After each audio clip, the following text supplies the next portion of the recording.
to Smarts and Crafts. Today we are here with Salem Derby. What do you teach here, Mr. Derby? I teach wellness and PE, and I've been here for 15 years. Today we are going to be making hacky sacks. Why did you want to make hacky sacks today? Well, I really enjoy hacky sacking, and it's the reason I enjoy it is because it's a fun, really portable, cooperative game that you can do with pretty much anybody. And being able to make your own hacky sack is a good skill because they can be expensive, and you can make a super high quality hacky sack for not too much money. What do you like to do in your free time outside of school? Well, in my free time, I stay pretty busy. I am a basketball coach, so right now I coach an AAU team of 8th grade girls, and I also like to ride my bike. I ride my bike to school every day, so today marked my 318th mile riding to school this semester. Just this semester? Just this not semester. The whole year? No, just this semester. I've ridden my bike every single day. How far away from the school do you live? I live 7 miles away from the school in East Hampton, and that's another thing that I do for my free time. I'm actually a city councilor in East Hampton, so that takes up a decent amount of my time besides teaching and I have 3 kids, and my wife owns a business in East Hampton, and I help out with that too. It's a hair salon called Salon 180 East, and she's killing it, so that's fun.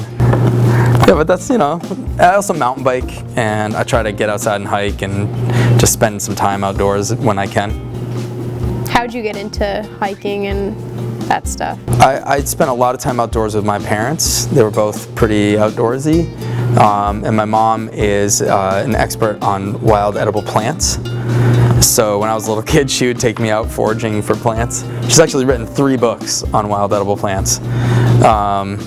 And so I would always go out and I'd have to go hike. I mean, when I was a little kid, I didn't really appreciate it. And I definitely didn't appreciate having to eat the food. That she wild edible plants. It was cool, like the asparagus was pretty good. And my Wild asparagus? Wild asparagus. And my favorite was the wild strawberries though. Oh, cool. And blueberries For sure. as well. So. Do you have any interesting facts about yourself? My great-grandmother was a full-blooded Wampanoag Indian. Oh, wow. From Martha's Vineyard.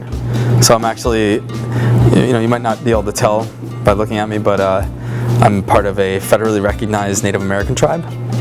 So that's kind of, I guess that's something a little bit. But I grew up here. I went to Northampton High School. I grew up in Northampton. I worked for the rec department for years.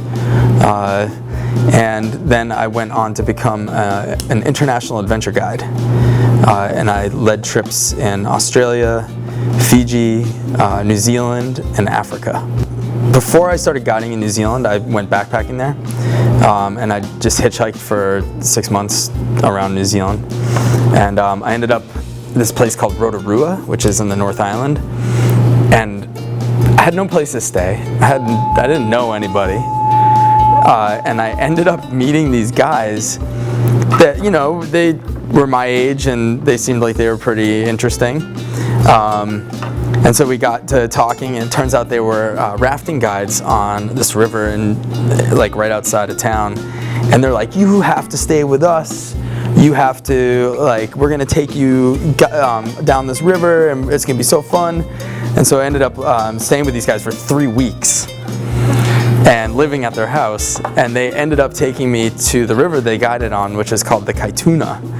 And the Kaituna River has got the world's highest commercially rafted waterfall.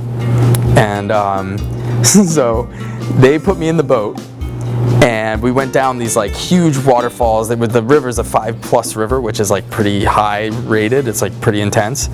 And then we get into this canyon with 40-foot walls on either side, and all you can hear is this train sound, and it's the big waterfall. And they're like, get to the back of the boat. And they made me sit in the very back of the boat, and they made me sit backwards. Is that the safest place? No, it's the worst place. and so they made me sit in the back of the boat facing up the river. So I'm sitting there looking at these huge things, listening to the sound that sounds like, I don't even know, like a jet taking off, I guess, or like a freight train. And they're like, all right, let's go, let's go. And all of a sudden we start paddling, and I'm just sitting there trying to hold on for dear life. And we go over the waterfall, and I'm sitting in the back of the boat, and the boat flips. And the waterfall just takes me and sucks me out of the back of the boat and like slams me to the bottom of this giant pool. And I was literally flattened by like thousands of pounds of water. And I knew what to do. And in the moment, I was like afraid that I was not going to be able to do it, but I grabbed my legs and was able to pull myself into a little ball. And as soon as I like got myself free of the water, it like spun me up. And I came up, but I was down there for like 30 seconds, which felt like 30 years. Yeah. But that was like one of the crazier adventures I had while I was in New Zealand.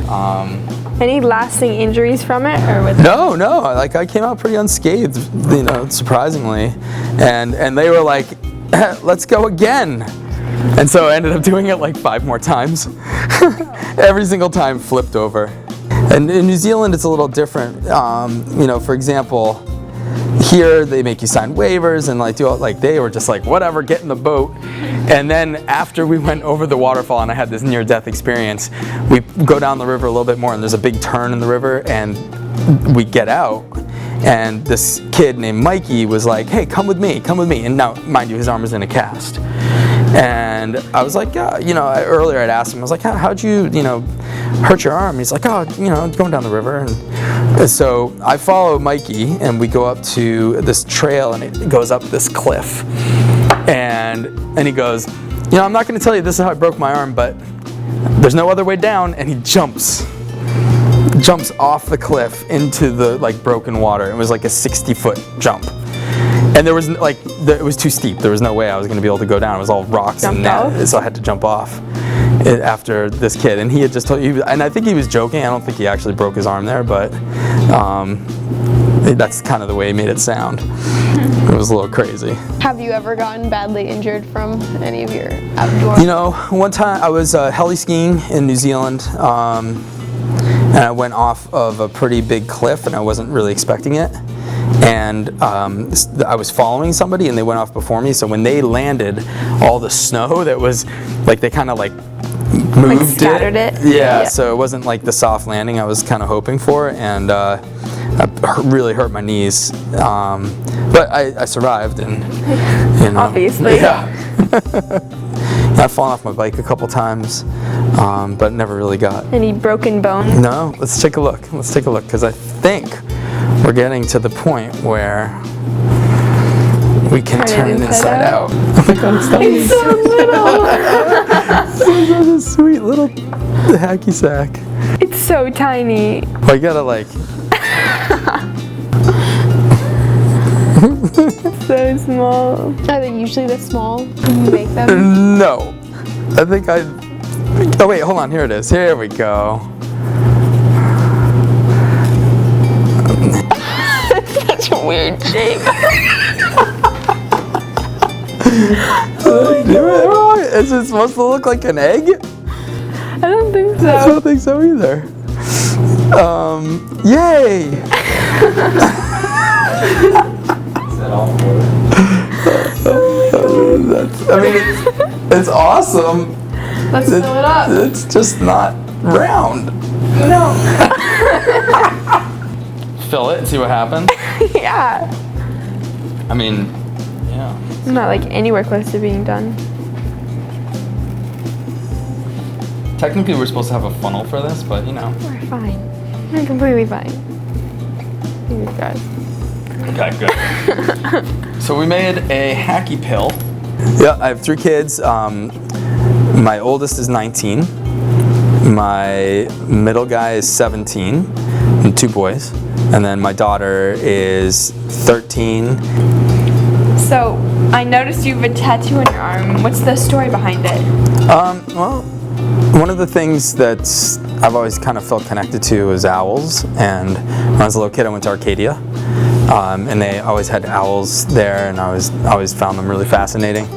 And then when I got older, and I was like, I'd mountain bike at night, and with like a light, and I'd be in the woods, and I'd always have these encounters with owls, and so I kind of felt this connection to owls, and I know that owls represent kind of like wisdom, which I think is kind of interesting, because like wisdom is knowledge and experience, and I think those two things are really important together.